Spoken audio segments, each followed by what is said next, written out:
Assalamualaikum warahmatullahi wabarakatuh. Dewan Juri yang terhormat, perkenalkan saya Sroja Dinda Nirwana selaku pembicara satu dari tim Pro bersama rekan saya Muhammad Rida Syamsuddin Juhri selaku pembicara kedua dan Ihsan Fatul Aziz selaku pembicara ketiga.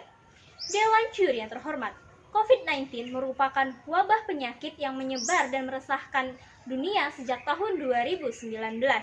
COVID ini sendiri masuk ke Indonesia sejak awal tahun 2020 dan membawa pengaruh yang begitu besar terhadap berbagai sektor kehidupan di Indonesia, meliputi sektor ekonomi, sektor pendidikan, dan sektor pariwisata.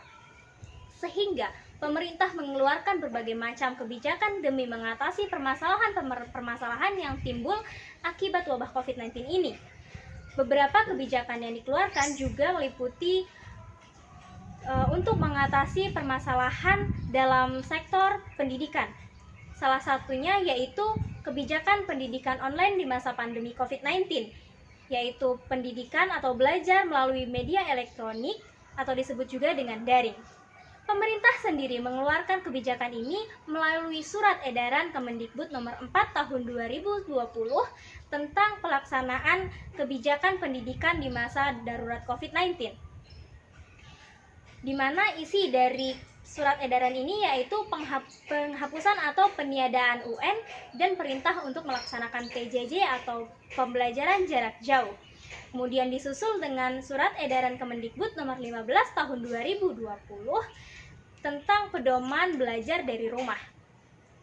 Dewan Juri yang terhormat, kebijakan pendidikan online ini dirasa sangat penting dan cukup membantu dalam mencegah penularan dan penyebaran COVID-19. Melihat penyebaran COVID-19 di Indonesia yang masih sangat meresahkan, maka kami sepenuhnya mendukung kebijakan ini sebagai implementasi dari Permendikbud nomor 33 tahun 2019 dengan alasan dan tujuan tertentu. Adapun dua tujuan utamanya yaitu yang pertama untuk menghambat penyebaran dan penularan COVID-19. Kemudian yang kedua, untuk memastikan hak peserta didik untuk mendapatkan pelayanan pendidikan selama darurat COVID ini tetap terpenuhi. Meski begitu, Dewan Juri yang terhormat, terdapat argumentasi kontra yang beredar dalam masyarakat yang menyatakan bahwa pendidikan online di masa pandemi COVID ini tidak efektif dilakukan atau diterapkan di Indonesia karena sarana dan prasarana di Indonesia masih belum memadai. Maka Dewan Juri yang terhormat, untuk menyanggah argumentasi tersebut, kami menyatakan bahwa jika tidak dimulai dan dipaksa sejak sekarang, maka kemungkinan besar yang akan terjadi adalah Indonesia tidak akan ada perubahan dan Indonesia akan tetap tertinggal dalam bidang dunia digitalisasi. Terima kasih. Dewan Juri yang terhormat, mengapa kebijakan daring ini merupakan salah satu kebijakan yang tepat untuk saat ini? Pertama, ketika kita melihat Indonesia dilanda pandemi COVID-19 pada bulan Maret 2020, Bapak Presiden Joko Widodo memberikan himbauan kepada masyarakat agar masyarakat belajar dari rumah, ibadah dari rumah, dan juga bekerja dari rumah.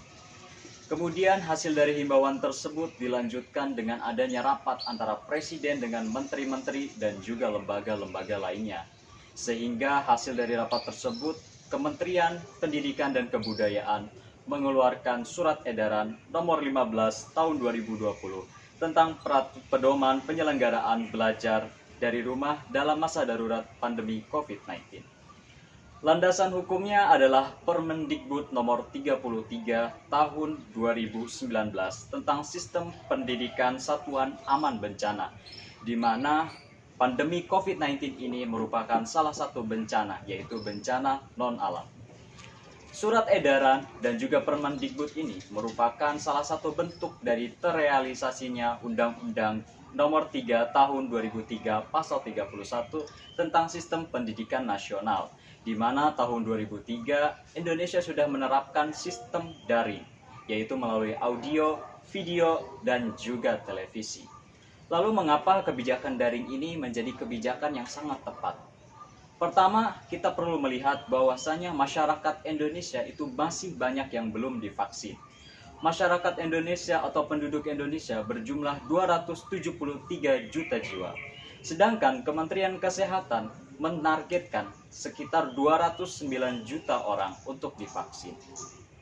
Lalu, apa yang menyebabkan vaksinasi ini begitu berjalan sangat lambat? Karena ada beberapa faktor. Faktor yang pertama, banyak masyarakat yang termakan berita bohong atau hoax, seperti vaksinasi itu berbahaya atau dapat melumpuhkan seseorang, atau teori konspirasi lainnya tentang COVID-19. Sehingga banyak masyarakat yang takut dan enggan untuk divaksin.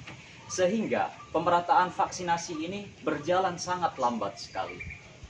Dengan adanya pemerataan vaksin ini, maka pemerintah berusaha untuk melakukan uji coba kepada sektor pendidikan, di mana pemerintah ingin menerapkan sistem luring atau hybrid kepada siswa dan siswi atau pelajar. Kemudian hasil dari uji coba ini menjadikan angka COVID-19 menjadi melonjak sangat tinggi. Kita perlu melihat data sivitas akademik kita. Sebagai contoh, data sivitas akademik mahasiswa tahun 2021, di mana data tersebut menunjukkan bahwa mahasiswa 2021 itu berjumlah 8 juta orang. Ini merupakan sebagian dari kecil.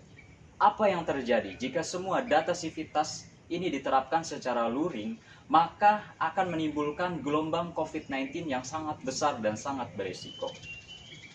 Kemudian daring ini menjadi salah satu bentuk atau kebijakan yang sangat tepat. Lalu kita juga menerapkan namanya SDGs, Sustainable Development Goal, di mana Indonesia ikut serta dalam mewujudkan pendidikan yang berkualitas. Karena tujuan yang keempat adalah pendidikan yang berkualitas. Pendidikan yang berkualitas bukan hanya dilihat dari peserta didik atau pengajarnya saja, tetapi kita juga perlu melihat fasilitas dan pembaharuan fasilitas, serta peserta didik yang dapat mampu bersaing secara internasional. Maka kita perlu melihat atau kita memperbandingkan negara-negara yang sudah berhasil dalam menerapkan sistem pembelajaran secara jarak jauh, yaitu Arab Saudi, di mana Arab Saudi mampu menyelesaikan pendidikan ini atau sistem kebijakan ini dengan cara daring. Maka sebanyak 6 juta siswa di Arab Saudi itu berhasil mengikuti kebijakan daring ini, dan Arab Saudi mendapatkan apresiasi yang sangat tinggi dari PBB. Oleh karena itu, kami menegaskan bahwa sistem kebijakan daring ini merupakan kebijakan yang tepat, sekaligus pemerataan digitalisasi dan pembaharuan metode dalam pembelajaran. Terima kasih. Dewan Juri yang terhormat, perlu kami tekankan kembali lagi bahwasanya Dewan ini setuju dan menyepakati bahwasanya kami mendukung adanya pendidikan online di masa pandemi. Kebijakan ini merupakan sebuah keharusan yang memang perlu diambil oleh pemerintah, mengingat pendidikan merupakan salah satu aspek pokok yang menjadi fokus utama pemerintah di dalam menjalankan birokrasinya, di samping juga ada kesehatan. Wabah pandemi COVID-19 memang sejatinya merupakan isu kesehatan, namun memiliki dampak yang cukup meluas, yaitu hingga ke dampak pendidikan. Hal ini menimbulkan sebuah diskursus yang membuat kita semua menjadi dilematis. Di satu sisi, isu kesehatan merupakan atau menjadi sangat urgent untuk diatasi. Kebijakan pembatasan sosial kecil hingga pembatasan sosial berskala besar diterapkan untuk mencegah serta mengantisipasi penyebaran COVID-19. Di sisi lain, dengan adanya pembatasan sosial tersebut, pendidikan yang notabene menggunakan metode tatap muka secara langsung menjadi terhambat dan untuk sementara waktu terhenti. Atas pertimbangan tersebut, kami menilai bahwasannya kebijakan pendidikan online di masa pandemi menjadi sebuah keniscayaan dan menjadi solusi yang tepat untuk diterapkan untuk menjawab segala problematika dalam pendidikan dan kesehatan di pandemi COVID-19. Dengan pertimbangan bahwasanya pendidikan tetap harus berjalan sebagaimana mestinya dan kesehatan kita memiliki tanggung jawab yang lebih dalam mencegah penyebaran COVID-19. Lalu ada beberapa pendekatan yang memandang bahwasanya kebijakan ini penting untuk diterapkan. Pertama adalah pendekatan secara yuridis.